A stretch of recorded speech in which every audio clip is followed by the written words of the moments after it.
Well, hello, and welcome back to Idle Kingdom Defense. So today's 17 to 75, and of course, don't forget to like, don't forget to comment, don't forget to subscribe, and make sure to ring that bell.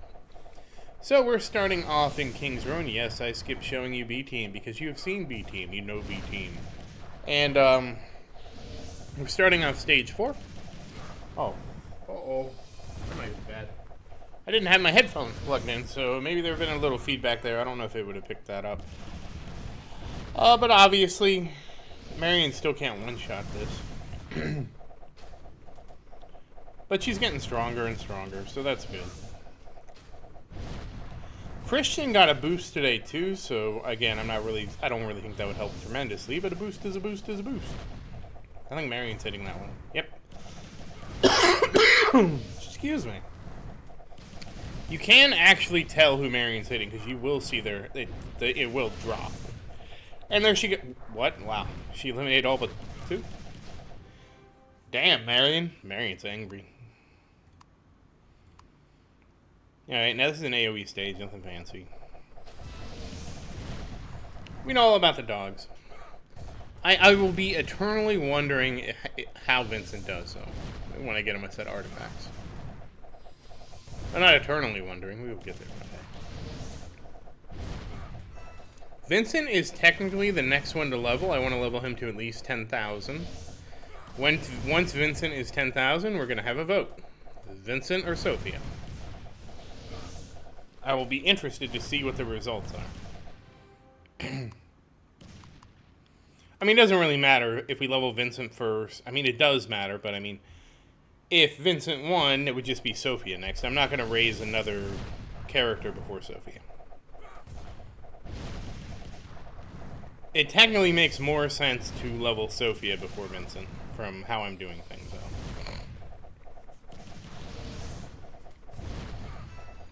But I doubt it's going to be the end of the world, regardless of who I choose. Well, I won't be choosing. You will be choosing. I will be leveling Vincent up just to get him up to 10k to tie him with Sophia. Once he's 10,000, we will be holding a vote. And you will get to choose Sophia, Vincent. And I will abide by the vote, as you've seen with the tower and everything. Like I said, I think Sophia has the edge, but if you guys choose Vincent, that's also fine with me. You know, whoever gets second place just gets leveled second, you know. Granted, yes, it does take a long time to get to 20k. I mean, you know, I don't see myself not playing this game. Like, if I was going to quit this game, it'll be because I cleared 12-10 on all of them. I had a max level Vincent, a max level Sophia. A max level Christian, Marion, Sophia, and Vincent. I had conquered 12-10 on everybody. And I had gotten Vincent's artifact up to, we're going to say, 2100. Because I want to give Vincent a chance to, you know, to actually grow, develop.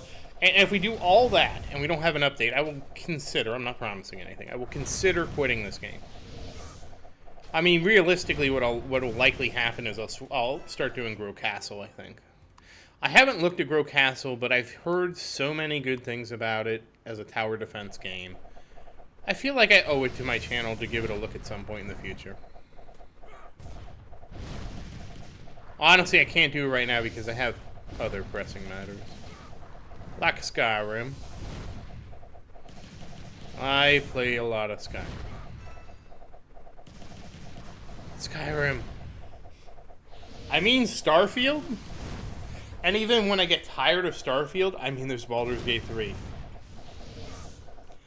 I just, like, I think a lot of it is I'm having so much fun playing it with Maria. Like, if you haven't seen that, because I did get a comment about somebody who hadn't seen my Starfield playthroughs, you have to, like, YouTube separates it between VODs and live stream. So with Starfield and other games, I tend to just live stream it, especially when I'm playing with Maria. In the future, we're gonna do some reviews with Maria, because I would like to do like an in-depth review with her where we both talk about what we liked about the game and what we didn't like.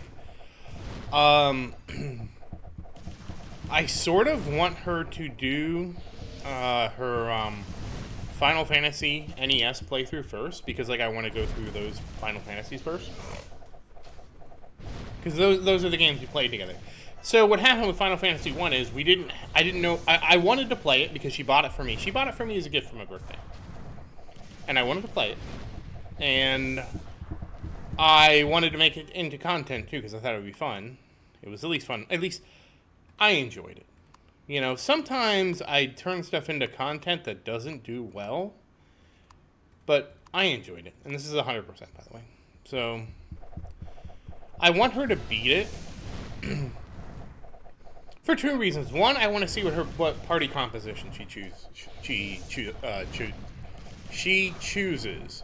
So I used an unorthodox party composition of Knight, Black Belt, Thief, and White Mage. So no Black Mage. That actually made the Lich fight super hard. Well, not super hard. But he was able to get a slow off on all of us, so that fight started out like it was just a terrible fight. Because I'm a physical DPS, I had slow. I didn't have haste to counter his slow, so basically it just ruined me. I almost lost on that fight because of that. Not to mention I was out of spell slots. But once we completed that and we got... I don't remember if you get the Earth... I don't remember what we got exactly. But at some point we got the heal staff. And once we got the heal staff, that solved the issue of healing, because that was just what the White Mage did every turn.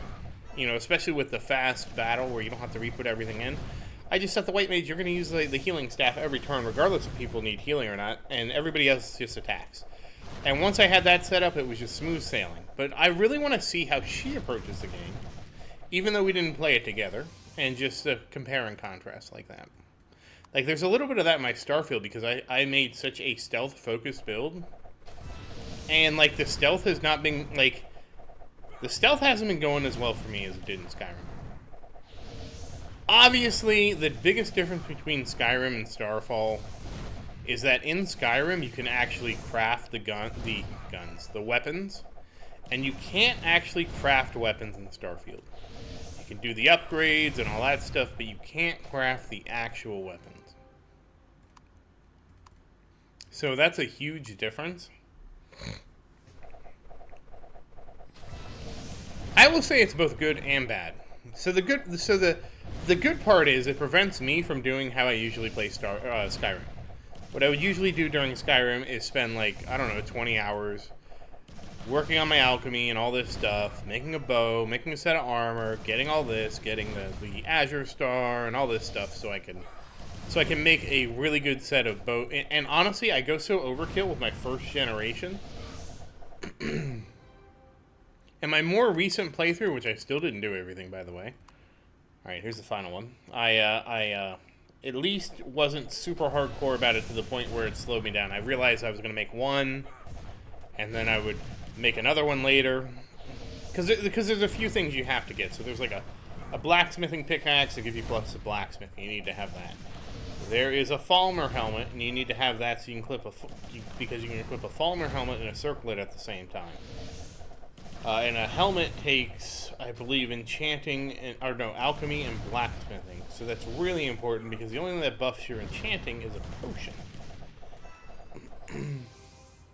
And there we go. So, but anyways, so without the ability to craft like that, I didn't get stuck in that loop of Starfield. I just went out and fought stuff. But stealth wasn't working as well as I wanted.